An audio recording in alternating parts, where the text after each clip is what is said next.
I'm going to ask you a question that I've asked every single guest here in Davos. 6.5% growth. It's not bad, but is it good enough? See, we are targeting 6 to 8% consistent growth over 5-7 years. That's the kind of economic thought that we have.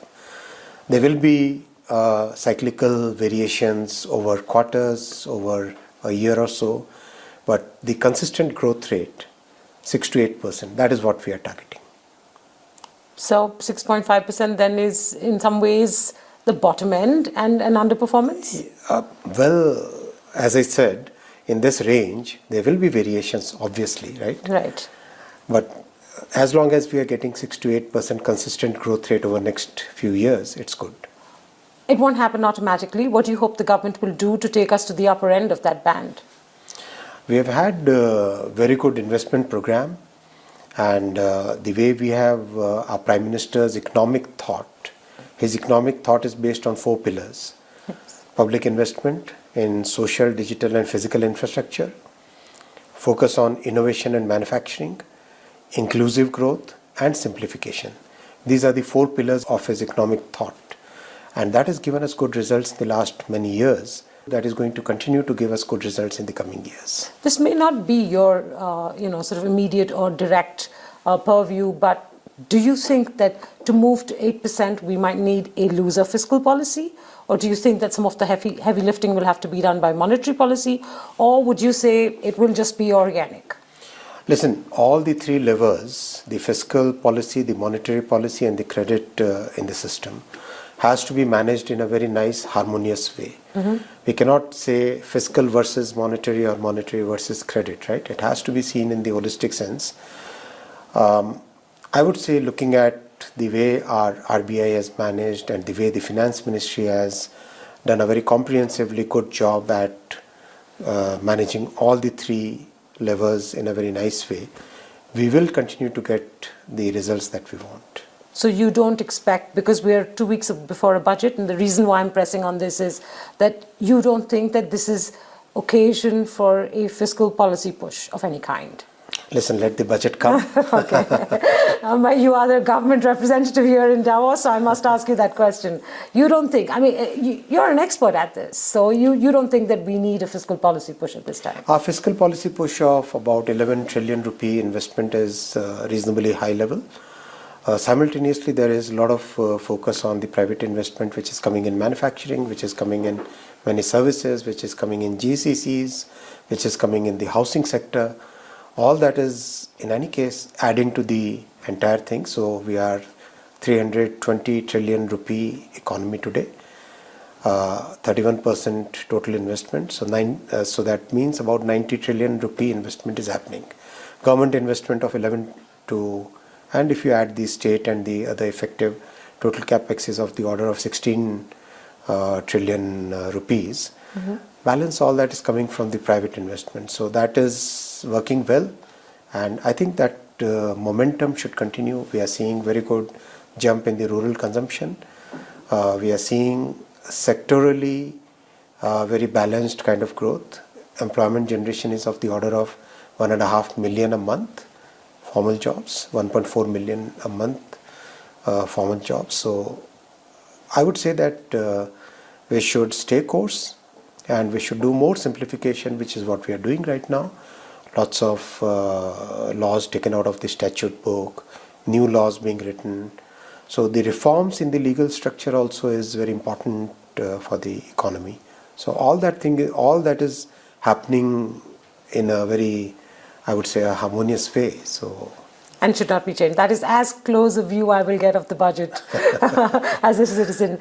But this is going to be an exceptional year, and the reason I say that is because we've already seen this in the last couple of weeks since President Trump took oath, that there will be a lot of policy volatility. And that will impact trade, it will impact fund flows, and it will mean that countries like India will have to find ways to keep the machine chugging at the speed that they want it to keep chugging. How concerned are you about the ill effects of some of these policies, such as tariffs or a change in fund flows, on India's growth story? One thing which we should look at and we should consider is, over the last almost 10.5 years, our Prime Minister Narendra Modi ji, he has brought a major factor in the way the world looks at India. That major factor is trust. That relationship of trust, whether it's with Europe, whether it's with US, whether it's with Japan, so many different activities, the way our foreign policy was conducted, the way our economic thinking has been executed, it's very clear that the entire world today looks at India as a trusted country which respects IP rights, which is a democratic country, a very vibrant democracy, which believes in the values that many of the societies look at as most important values. So I would say the trust will outweigh any of the negative impacts. But of course, we must calibrate our thinking and our response as things happen. You've had phenomenal success in the electronics manufacturing space. Are you concerned, for instance, if some of the tariff changes, and President Trump has spoken of imposing tariffs on India during his campaign, and as recently as yesterday spoken of the BRICS grouping and imposing tariffs on the BRICS grouping of which India is a member? Hence, I ask you this question. Are you concerned that the success you've seen in electronics manufacturing, which is export-led, which sources components from China, will get disrupted in any way because of these tariff changes potentially? If such changes happen, we'll have to calibrate our entire policy, entire structure.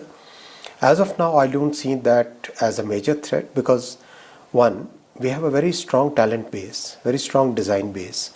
That is one competitive advantage that we have. Second, as I said, India is seen as a trusted partner by US and by a large part of Europe, I mean the entire Europe. So these factors combined will continue to give us that advantage. We are about $120 billion production now. We hope to reach 500 million production in coming 7-ish years. And that will also create, and we are also working on the component ecosystem now.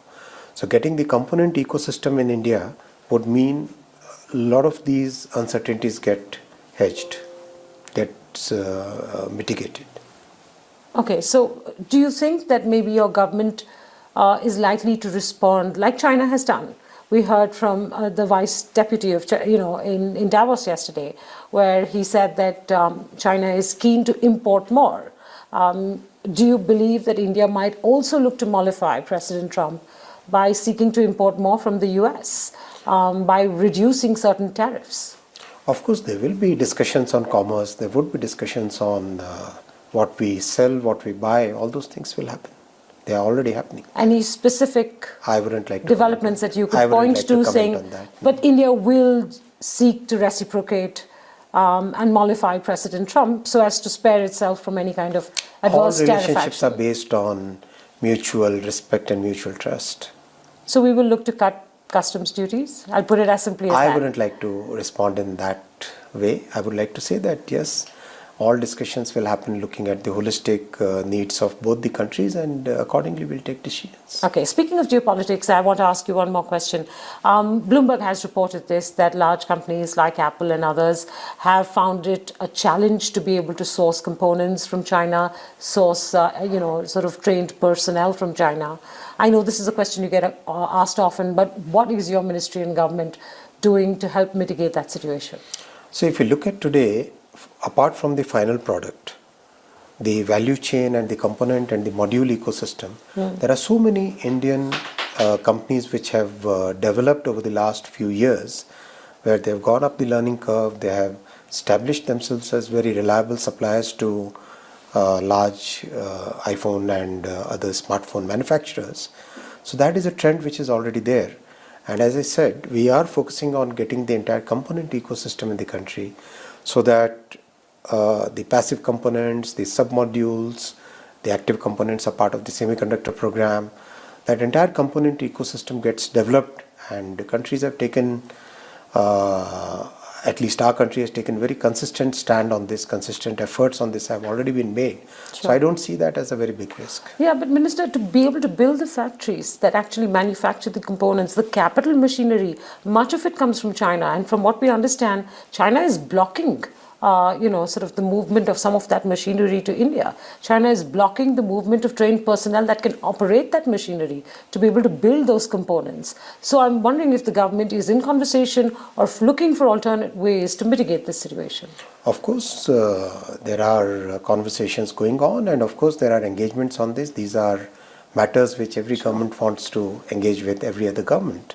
So I wouldn't like to get into the details of that. What is important is that while we are developing the component ecosystem, there are many machines which are today designed and built in India. I can give you some examples in the lines that are being built for iPhone, but many of the capital equipment which were earlier imported are today manufactured in India, designed in India and manufactured in India. That's what the point I was making is, our country has a very significant design capability. Of course, yes. And that's a very big strength. Our country has very important talent pipeline. That's a very big strength. See, there are geographies which look at cost as the only point which is advantageous for them. Here we are looking at, there's a cost element, there is a design element, there is a talent element, there is a domestic market element. Sure. So combine all these four factors and you'll find that it's a very significant advantage we have. And that will take the medium to long term to develop, and for that, sort of Atmanirbharta, as the Prime Minister says, to develop in India. In the immediate moment though, and this is not just in the electronics industry, there are many players, and hence why I'm pressing on this question, many players saying that we need the government to be able to speak to China and ease this process. I hope it will ease. Okay, but you have no news to share with me on when it might happen. Okay, you spoke of component manufacturing in the country. Anything that you can itemize for us on how you hope to be able to help, let's say for instance Apple and the iPhone production base to expand significantly, besides the PLI schemes which now everyone in the world is fairly familiar with? Wait for a few weeks. Why? We are working on this scheme. It's improper for me to share more than that. Let the scheme be finalized, the entire component ecosystem thing be finalized, then I'll discuss about it. Can you give us a sneak peek at the contours of it in any fashion? No. None whatsoever. Okay. The third issue that I wanted to bring to you, and again this is connected to geopolitics, are you concerned that there might be some clampdown on H-1B visas? And I do know that Indian IT industry has considerably de-risked itself from that situation, but nonetheless, you think that it might be disruptive to India? I think President Trump has also spoken that talent which is coming from across the world, including India, is a very important talent for US economy. So I think it will work out well. So no big concern on that front either? At least the IT industry has been feeling very, of course, when things change, we'll recalibrate our stand. But as of now, the IT industry is feeling reasonably confident that they'll be able to manage through. Okay, one final question. You put out rules on data privacy, and there is an age of consent that you have put in the rules. This age gating, how far do you think you might want to take it? As far as what Australia is seeking to do, or somewhere in between, and how effective can it be made? So we have attempted a very unique techno-legal solution here. We have used virtual tokens in multiple applications that we have in our digital architecture.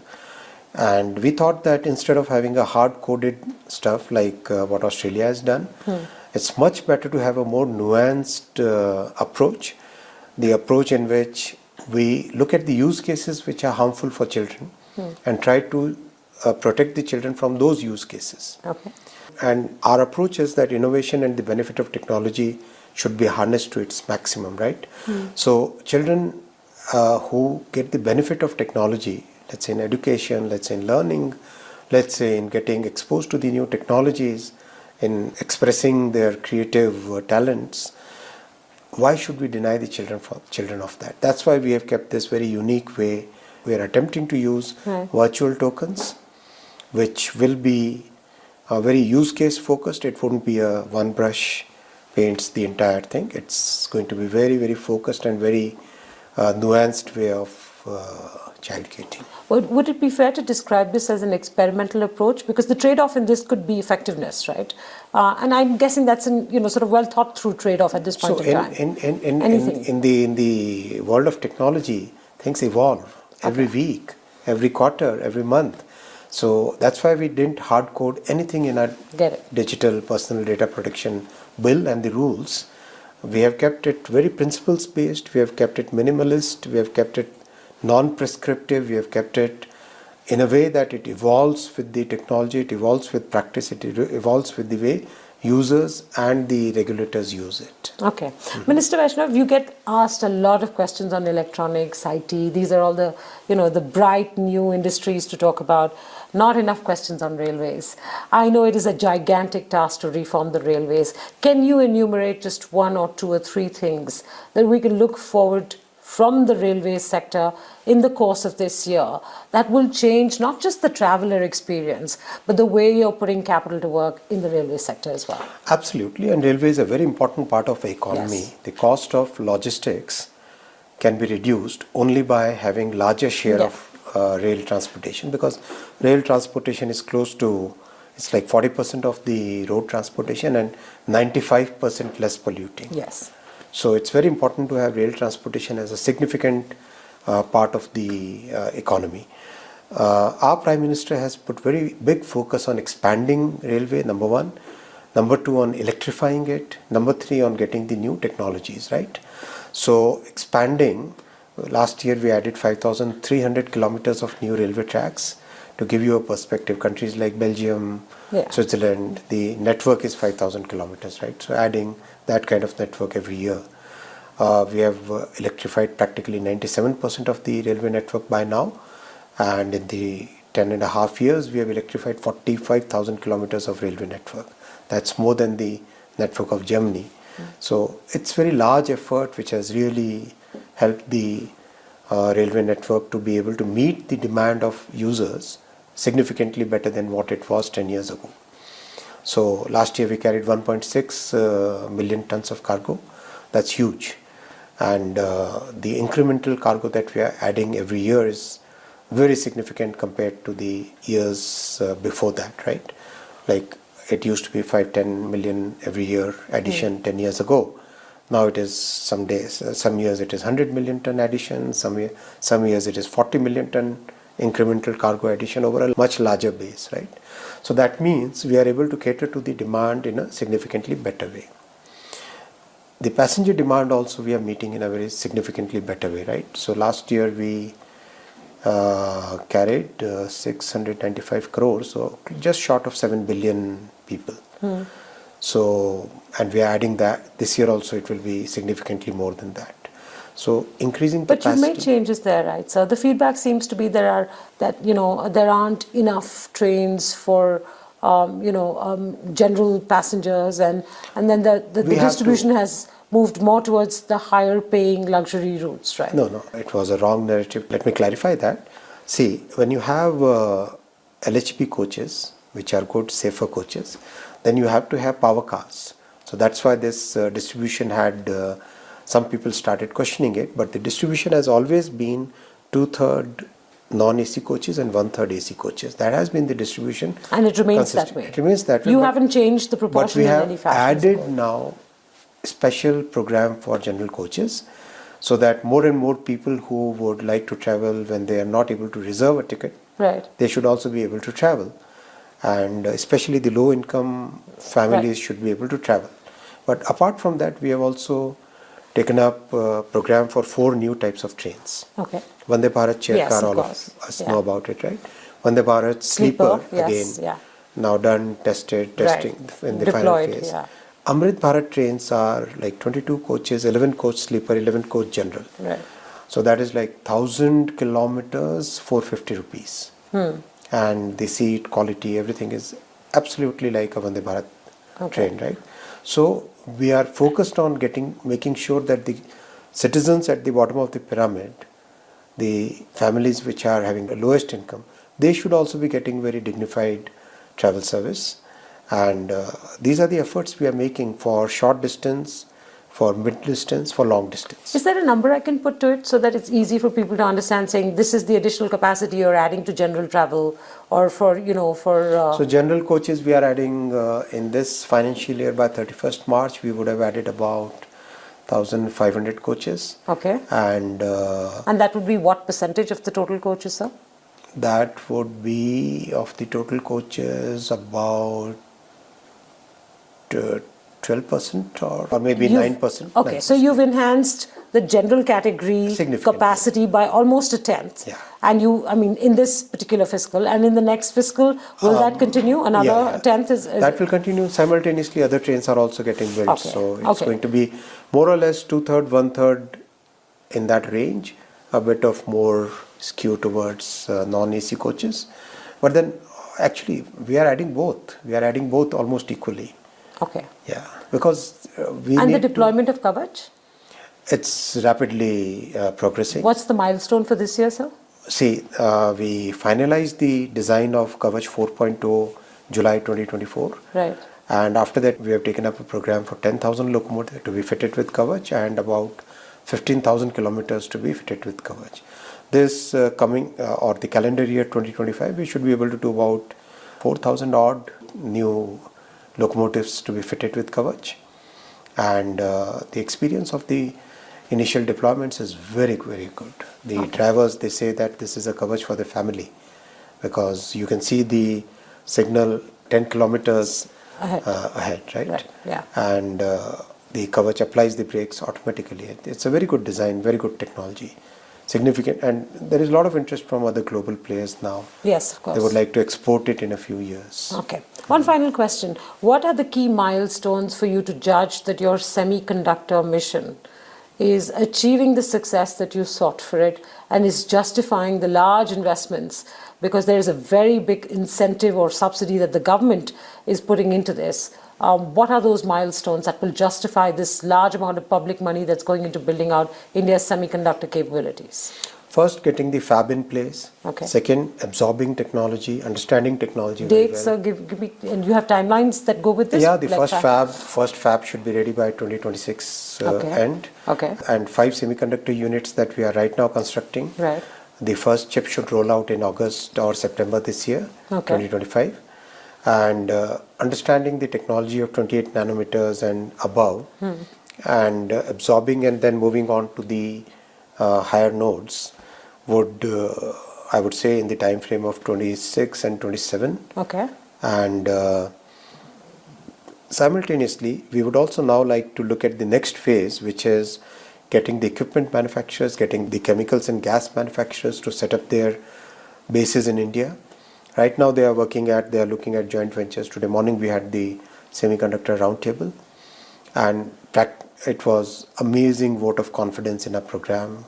People are feeling very comfortable with the approach. Any new investments? Yes, there would be many new investments. When are you likely to make announcements on that?